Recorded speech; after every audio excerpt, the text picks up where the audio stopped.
Caitlin Clark has added pressure to the March 10th date for the WNBA CB talks and added pressure to the WNBPA to get a deal done. In high-level labor talks, a normal deadline is one thing. A financial ultimatum is something else entirely. Public coverage has often framed the current WNBA labor dispute as a straightforward fight over revenue percentages. The assumption has been that rising attention, especially during the Caitlin Clark surge, gave players strong leverage, and that team owners could not afford to risk losing a season. But negotiations at this level are rarely that simple. Ownership groups focus on timelines, cash flow, broadcast contracts, arena scheduling, and sponsor commitments. Those factors create pressures that go far beyond a single opening night date. While fans may look at the May 8th season tip-off as the deadline, league operations typically require finalized agreements well in advance. Training camps, travel logistics, marketing rollouts, and television production plans must all be locked in weeks earlier. That reality shifts the leverage conversation. If a deal is not reached early enough, the disruption begins long before the first game. For players, that can mean delayed paychecks and uncertainty. For owners, it can mean contractual penalties and strained media relationships. Both sides carry risk, but not necessarily the same type of risk. The strategic question now is timing. Owners may calculate that players, who depend directly on seasonal income, face more immediate financial pressure. The union may counter that public momentum and fan engagement strengthen their hand. In the end, this is not just about percentages. It is about deadlines, operational realities, and which side can withstand financial strain longer. The calendar, not just public opinion, will likely shape the outcome. They delivered a stark ultimatum to the players' union.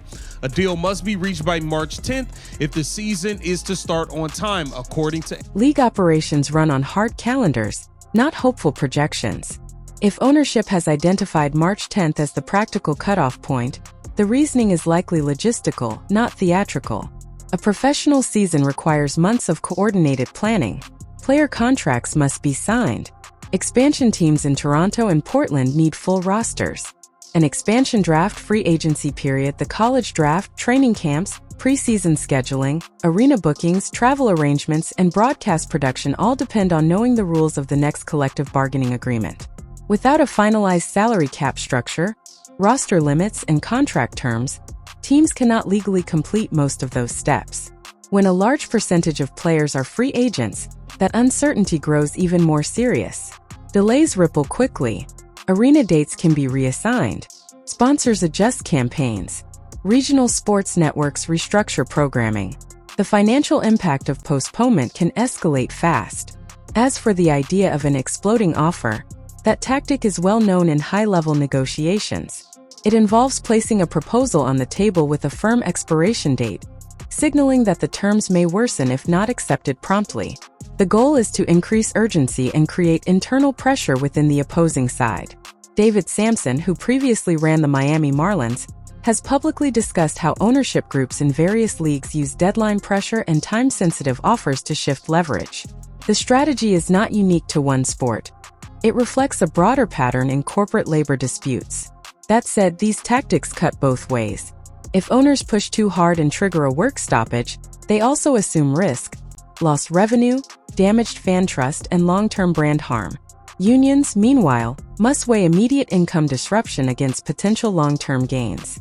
Ultimately, this is less about psychological warfare and more about risk tolerance. Each side is calculating how much short-term pain it can. But no revenue sharing movement. If you do not accept this deal by that day, every day follow. An exploding offer is a real negotiation tactic.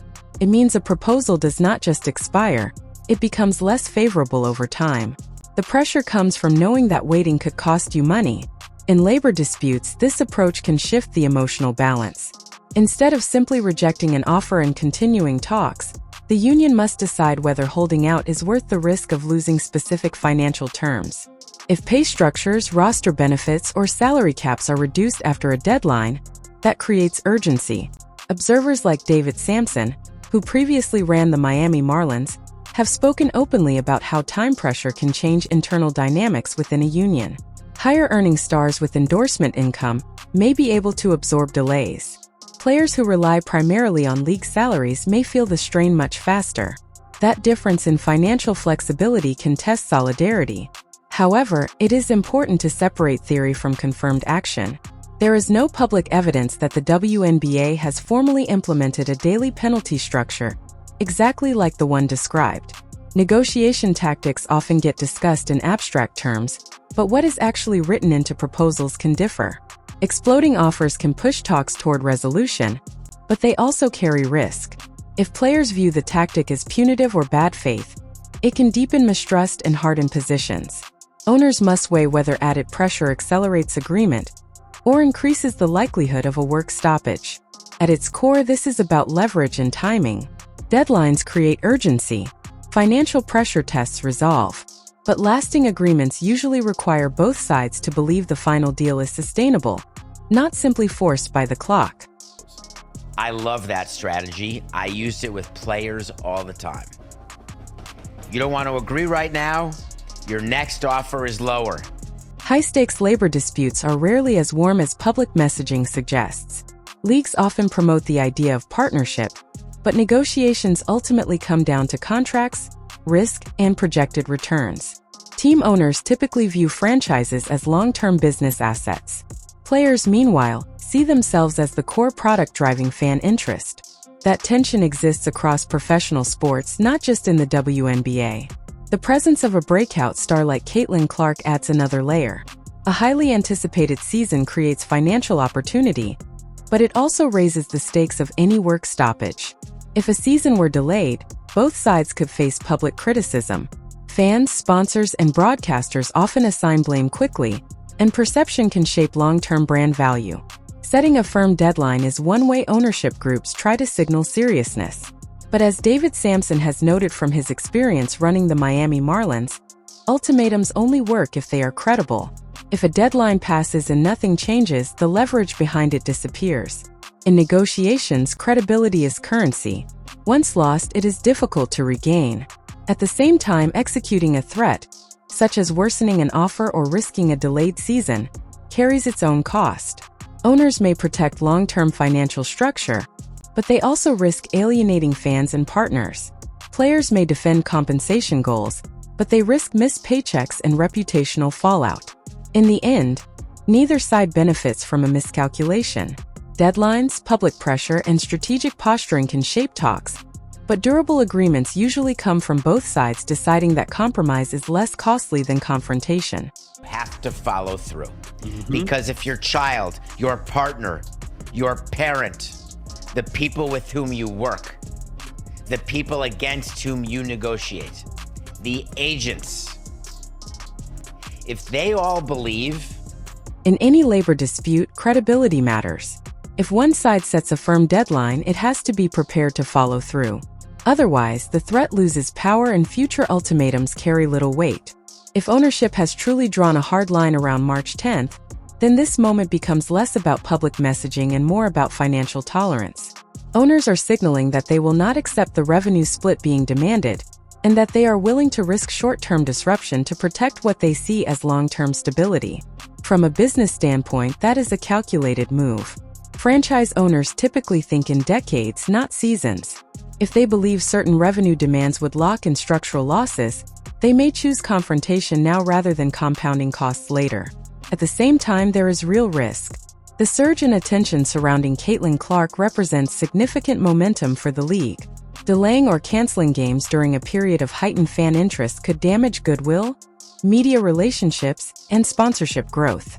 Even if owners protect long-term equity, they could lose short-term momentum that is difficult to rebuild. As for union solidarity, history across sports shows mixed outcomes.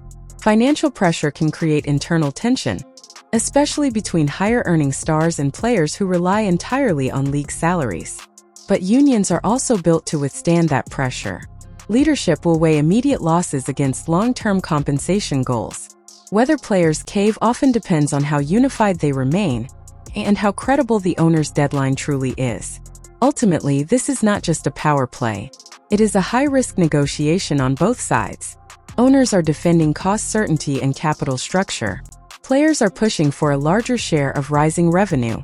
The outcome will depend on who can endure financial strain longer, and whether both sides decide that compromise is cheaper than escalation.